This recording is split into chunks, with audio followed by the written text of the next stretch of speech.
সব রাজ্যে তৈরি করতে হবে ডিটেনশন ক্যাম্প। কেন্দ্রের নির্দেশ মানতেই হবে রাজ্যকে। অভিবাসন ও বিদেশি নাগরিক সংশোধনী আইন চালু, রুল জারি করল স্বরাষ্ট্র মন্ত্রক।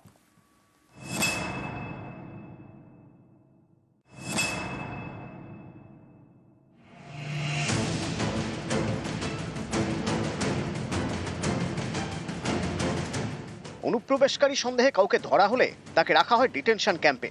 ইতিমধ্যেই অসম, ওড়িশার মতো কয়েকটি রাজ্যে এমন ডিটেনশন ক্যাম্প রয়েছে। এবার সব রাজ্যেই ডিটেনশন ক্যাম্প তৈরির নির্দেশ দিল কেন্দ্রের মোদী সরকার। গত বাজেট অধিবেশনে অভিবাসন ও বিদেশি নাগরিক সংশোধনী বিল পাশ করিয়েছে কেন্দ্র। মঙ্গলবার থেকে সেই আইন কার্যকর। এই আইনে বলা হয়েছে, কোনো অনুপ্রবেশকারী ধরা পড়লে তাকে দেশে ফেরত পাঠানোর আগে পর্যন্ত ডিটেনশন ক্যাম্পে আটকে রাখতে পারবে সংশ্লিষ্ট রাজ্য। অনুপ্রবেশকারী সন্দেহে পাকড়াও এক বা একাধিক ব্যক্তিকে এমন জায়গায় রাখতে হবে যেখানে তাদের উপর নজরদারি চালানো যাবে। প্রয়োজনে শাস্তিমূলক ব্যবস্থা হিসেবেও তাদের এখানে থাকতে হতে পারে।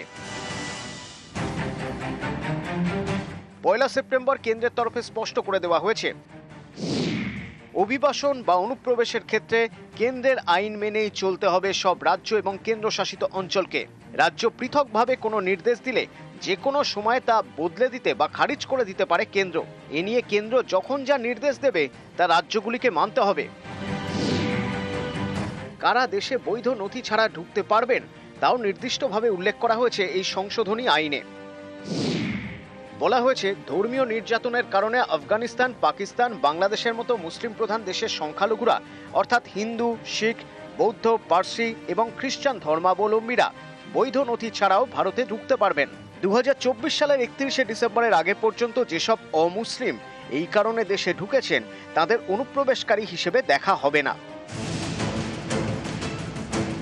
প্রতিবেশী মুসলিম দেশগুলির সংখ্যালঘুদের নাগরিকত্ব দিতে আগেই সিএএ চালু করেছে কেন্দ্র, কিন্তু সেই আইন প্রযোজ্য ছিল তাদের জন্য যারা 2014 সালের 31 ডিসেম্বরের আগে ভারতে এসেছেন।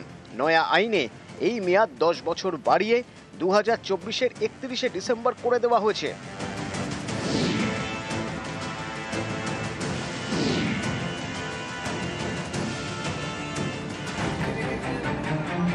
সম্প্রতি বিজেপি শাসিত বিভিন্ন রাজ্যে বাংলার পরিযায়ী শ্রমিকদের বাংলাদেশি বলে দাগিয়ে দেওয়া হয়েছে, এমনকি জোর করে বাংলাদেশেও পাঠিয়ে দেওয়া হয়েছে বলে অভিযোগ।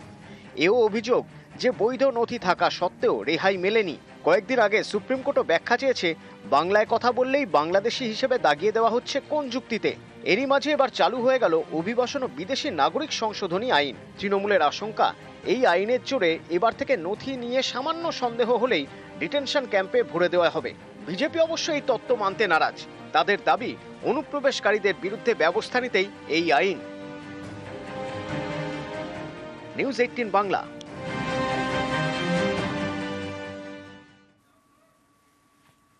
সব রাজ্যে ডিটেনশন সেন্টার তৈরির নির্দেশ কেন্দ্রের। তুঙ্গে তরজা। কেন শুধু ধর্মের ভিত্তিতে ছাড়? প্রশ্ন তৃণমূলের। ভয় ভীতির পরিবেশ তৈরির চেষ্টা বিজেপির। আক্রমণ প্রাক্তন কংগ্রেস সাংসদ অধীর চৌধুরীর। আর অনুপ্রবেশ রুখতে কড়াকড়িতে তৃণমূলের কিসে আপত্তি? পাল্টা বিজেপির। কেন্দ্রীয় মন্ত্রী হতে পারেন, কিন্তু আইন কানুন সম্বন্ধে তার জ্ঞানের পরিধি সন্দেহজনক। বাংলার পুলিশ বাংলাদেশি সন্দেহ যাদের গ্রেপ্তার করছে তার নির্দিষ্ট আইন আছে, কিন্তু ইমিগ্রেশন ডিপার্টমেন্টকে যে কথা বলা হয়েছে ক্যাম্প তৈরির, ভারতবর্ষের কোন জায়গায় দেখাতে পারবেন ডিটেনশন ক্যাম্পের কোন রকম আইনগত প্রভিশন আছে? এনআরসি বলে একটা পদার্থকে আসামের জন্য করা হয়েছিল, ভারতবর্ষের আর কোথাও নয়। এটা নিয়েও সুপ্রিম কোর্ট হবে। সুপ্রিম কোর্টের কাছে শিগগিরই কেন্দ্রীয় সরকার আরো 2-3টে থাপ্পড় খেতে চলেছে। ভারতবর্ষটা গোটাটা ডিটেনশন সেন্টারে রূপান্তরিত হয়েছে। এখন এটা ডিটেনশন না, এই ডিটেনশন ফর ইলেকশন? শুধুমাত্র ভয় ভীতির বাতাবরণ তৈরি করো। ডিটেনশন সেন্টার কোথায় করবে? তা জায়গা কই? বর্ডার ফেন্সিং দেওয়ার জন্য জায়গা পাচ্ছেন না, আপনি ডিটেনশন সেন্টার করবেন? আসামে ডিটেনশন সেন্টার হয়েছে, সেই ডিটেনশন সেন্টারগুলোর রেজাল্ট কি এক পর্যন্ত? কটা লোককে বাংলাদেশ পাঠিয়েছেন আর কজনকে আশ্রয় দিয়েছেন বলুন? গত কয়েকদিনে পশ্চিমবঙ্গ পুলিশ বেশ কয়েকজন বাংলাদেশি নাগরিককে ধরেছে। কোথায় রেখেছে? জেলে লেগেছে। So this is that jail is this detention camp. সব দেশেই হয় ডিটেনশন ক্যাম্প, মানে এরকম নয় যে যেখানে নতুন করে ঘর দোয়ার তৈরি করে সেখানে গব্বর সিংকে সেখানে জেলারের দায়িত্ব দেওয়া হবে, এরকম কোনো বিষয় নেই। এখনো যে নিয়ম আছে যে বাংলাদেশি কোনো নাগরিক ধরা পড়লে তাকে জেলে রাখতে হয়, সেই অনুপ্রবেশকারীকে সেরকম জেলে রাখতে হয়, সেই জেলটাই ডিটেনশন ক্যাম্প। এই ডিটেনশন ক্যাম্প হবে তাদের জন্য যারা প্রকৃতপক্ষে হিন্দিতে যাদের ঘুষবাইঠিয়া বলে অনুপ্রবেশকারী। হিন্দু, বৌদ্ধ, খ্রিস্টান, জৈন, পার্সি, শিখ এরা কেউ অনুপ্রবেশকারী নয়, এরা উদ্বাস্তু মানুষ। তার জন্য সিএর অ্যাপ্লিকেশনের মেয়াদটা বাড়িয়েছে এবং যারা প্রকৃতপক্ষে বাংলাদেশি, মুসলমান, রোহিঙ্গা যারা আছে তাদের জন্য এই ডিটেনশন ক্যাম্প করার অনুমতি দিয়েছে। এসআইআর এ তপ্ত বঙ্গ রাজনীতি। এসআইআর না হলে বাংলায় ভোট নয়, হুঁশিয়ারি মালদার ইংরেজবাজারের বিজেপি বিধায়কের। পাল্টা সুর চড়িয়েছে তৃণমূল, রাজনীতি গরম সিএএ নিয়েও।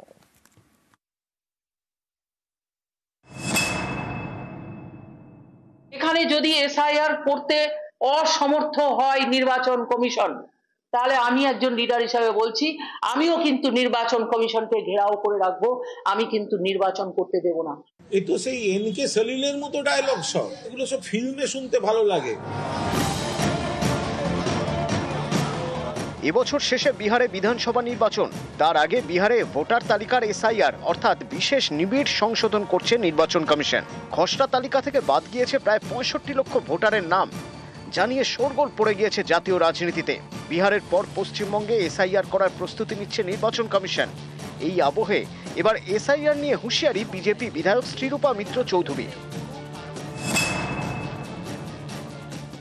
আমাদের পশ্চিমবাংলায় যদি এসআইআর করতে কোনো কারণে নির্বাচন কমিশন অসমর্থ হয় এবং কোনো বা কারা যদি মনে করেন যে আমরা সন্ত্রাস করে নির্বাচন কমিশনকে এখান থেকে ভাগিয়ে দেব এবং আমরা এসআইআর করতে দেব না, তাহলে তারা ভুল করছেন। দিল্লির বুকে আগুন জ্বলবে এবং মন্ডল কমিশনের যখন হয়েছিল তখন যেভাবে আগুন জ্বলেছিল সেভাবে জ্বলবে। এখানে যদি এসআইআর করতে অসমর্থ হয় নির্বাচন কমিশন, তাহলে আমি একজন লিডার হিসাবে বলছি, আমিও কিন্তু নির্বাচন কমিশনকে ঘেরাও করে রাখবো, আমি কিন্তু নির্বাচন করতে দেব না। এই তো সেই এনকে সলিলের মতো ডায়লগ, সব এগুলো সব ফিল্মে শুনতে ভালো লাগে। একজন বৈধ ভোটার যদি বাদ যান, তাহলে বাংলার 1 লক্ষ মানুষ নিয়ে গিয়ে আমরা দিল্লির নির্বাচন কমিশন ঘেরাও করব। ভুতুড়ে বা ভুয়ো ভোটার, সেটা তো মমতা বন্দ্যোপাধ্যায় আর তৃণমূল কংগ্রেসই প্রথম প্রোটেস্ট করেছে। তাহলে বিজেপির এইসব ছলের খেলা ধরা পড়ছে বলে তাদের দলে যারা কৈকেয়ী আছেন তারা একটু সমস্যা তৈরি করছে। বিহারের এসআইআর নিয়ে দেশ জুড়ে তুমুল বিতর্ক চলছে, বিষয় গড়িয়েছে সুপ্রিম কোর্ট পর্যন্ত। কমিশনের আগের নির্দেশ বদলে দিয়ে আধার কার্ডে ছাড়পত্র দিয়েছে দেশের শীর্ষ আদালত। বিতর্কের মাঝে ভোটার তালিকায় নাম তোলার মেয়াদ বাড়িয়েছে কমিশন। এমনই সময়ে এসআইআর ঘিরে পারদ চড়ছে বঙ্গ রাজনীতিতে। এদিকে নয়া সংশোধনী আইনে অমুসলিম সংখ্যালঘুদের ভারতে ঢোকার মেয়াদ বাড়িয়েছে কেন্দ্রীয় সরকার।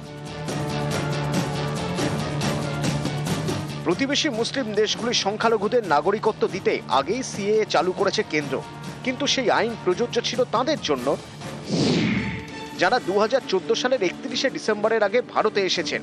সদ্য চালু হওয়া অভিবাসন ও বিদেশি নাগরিক সংশোধনী আইনে এই মেয়াদ 10 বছর বাড়িয়ে 2024-এর 31শে ডিসেম্বর করে দেওয়া হয়েছে।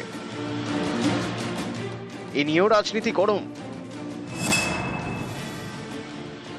স্বরাষ্ট্রমন্ত্রীজির সঙ্গে দেখা করেছিলাম, জানিয়েছিলাম যারা 14 সালের 31শে ডিসেম্বরের পরে এসছে তাদের কি সমাধান করা যেতে পারে। তখন উনি বলেছিলেন যে আগামীতে এটা নিয়ে আমরা ভাবনা চিন্তা করে এটাকে এক্সটেনশন করাবো। 24 সাল পর্যন্ত বহু মানুষ এসছে, তাদের আগামী দিনে সিএতে অ্যাপ্লিকেশন এবং তাদের